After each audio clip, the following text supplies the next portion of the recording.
श्रीमद् भागवत महापुराण नवम स्कंध अध्याय 2 पृषद आदि मनु के 5 पुत्रों का वंश।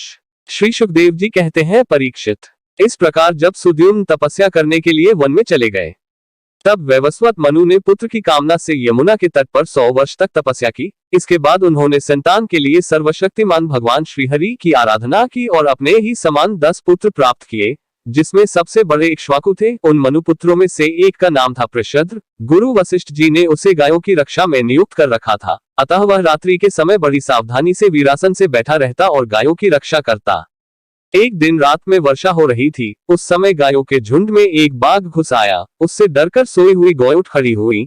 वे गौशाला में ही इधर उधर भागने लगी। बलवान बाघ ने एक गाय को पकड़ लिया।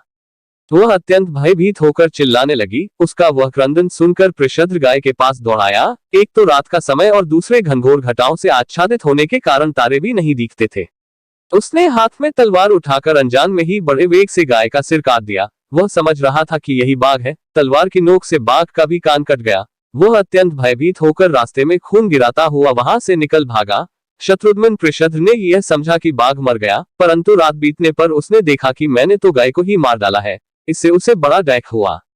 यद्यपि पृषद ने जानबूझकर अपराध नहीं किया था, फिर भी कुल पुरोहित वशिष्ठ जी ने उसे शाप दिया कि तुम इस कर्म से क्षत्रिय नहीं रहोगे, जाओ शूद्र हो जाओ। पृषद ने अपने गुरुदेव का यह शाप अंजलि बांधकर स्वीकार किया और इसके बाद सदा के लिए मुनियों को प्रिय लगने वाले नैष्ठिक ब्रह्मचर्य व्रत को धारण किया।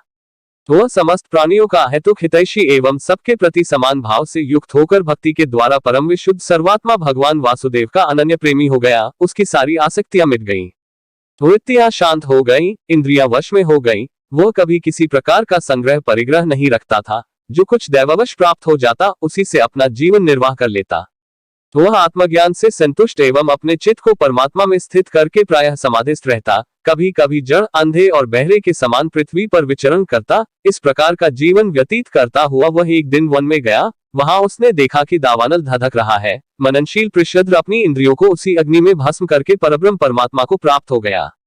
मनु का सबसे छोटा पुत्र था कवि। विषयों से वह अत्यंत निष्प्रिय था। वह राज्य छोड़कर अपने बंधुओं के साथ वन में चला गया और अपने हृदय में स्वयं प्रकाश परमात्मा को विराजमान पर किशोर अवस्था में ही परम पद को प्राप्त हो गया। मनुपुत्र करुष से कारुष नामक क्षत्रिय उत्पन्न हुए। वे बड़े ही ब्राह्मण भक्त, धर्म प्रेमी एवं उत्तरापद के रक्षक थे। धृष्ट के धाष्ट नामक क्षत्रिय हुए। अंत में वे इस शरीर से ही ब्राह्मण बन गए। नृग का पुत्र हुआ सुमति। उसका पुत्र भूतज्योति और भूतज्योति का पुत्र वसु था। वसु का पुत्र प्रतीक और प्रतीक का पुत्र ओघवान। ओघवान के पुत्र का नाम भी ओघवान ही था।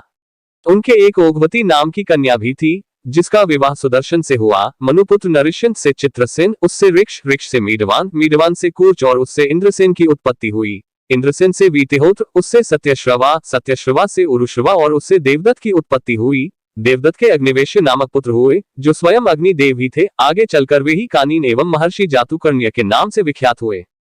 परीक्षित, ब्राह्मणों का अग्निवेशन गोत्र उन्हीं से चला है। इस प्रकार नरिश्यंत के वंश का मैंने वर्णन किया। अब दिष्टि का वंश सुनो। दिष्ट के पुत्र का नाम था नाभाग।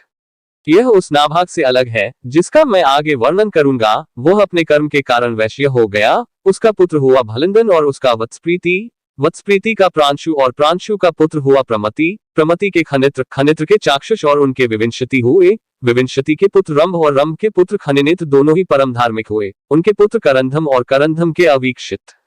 महाराज परीक्षित, अवीक्षित के पुत्र मरुत चक्रवर्ती राजा हुए। उनसे अंगिरा के पुत्र महायोगी संवरित ऋषि ने यज्ञ कराया था। मरुत का यज्ञ जैसा हुआ वैसा और किसी का नहीं हुआ। उस यज्ञ के समस्त छोटे बड़े पात्र अत्यंत सुंदर एवं सोने के बने हुए थे।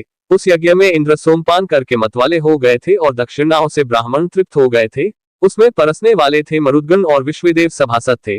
मरुद के पुत्र का नाम था दम। दम से राज्यवर्धन, उससे सुधृति और सुधृति से नर नामक पुत्र की उत्पत्ति हुई। नर से केवल, केवल से बंधुमान, बंधुमान से वेगवान, वेगवान से बंधु और बंधु से राजा तृणबिंदु का जन्म हुआ। तृणबिंदु आदर्श गुणों के भंडार थे। अप्सराओं में श्रेष्ठ लंबुषा देवी ने उसको वरण किया, जिससे उनके कई पुत्र और इड्विडा नाम की कन्या उत्पन्न हुई। मुनिव विश्रवा ने अपने योगेश्वर पिता पुलस्त्य जी से उत्तम विद्या प्राप्त करके इड्विडा के गर्भ से लोकपाल कुबेर को पुत्र रूप में उत्पन्न किया। महाराज तृणबिंदु के अपनी धर्मपत्नी से 3 पुत्र हुए, विशाल, शून्यबिंदु और धूम्रकेतु। उनसे राजा विशाल वंशधर हुए और उन्होंने वैशाली नाम की नगरी बसाई। विशाल से हेमचंद्र, हेमचंद्र से धूम्राक्ष, धूम्राक्ष से संयम और संयम से 2 पुत्र हुए, कृशाश्व और देवज। कृशाश्व के पुत्र का नाम था सोमदत्त। उसने अश्वमेध यज्ञों के द्वारा यज्ञपति भगवान की आराधना की और योगेश्वर संतों का आश्रय लेकर उत्तम गति प्राप्त की। सोमदत्त का पुत्र हुआ सुमति और सुमति से जन्मेजय। ये सब तृणबिंदु की कीर्ति को बढ़ाने वाले विशालवंशी राजा हुए।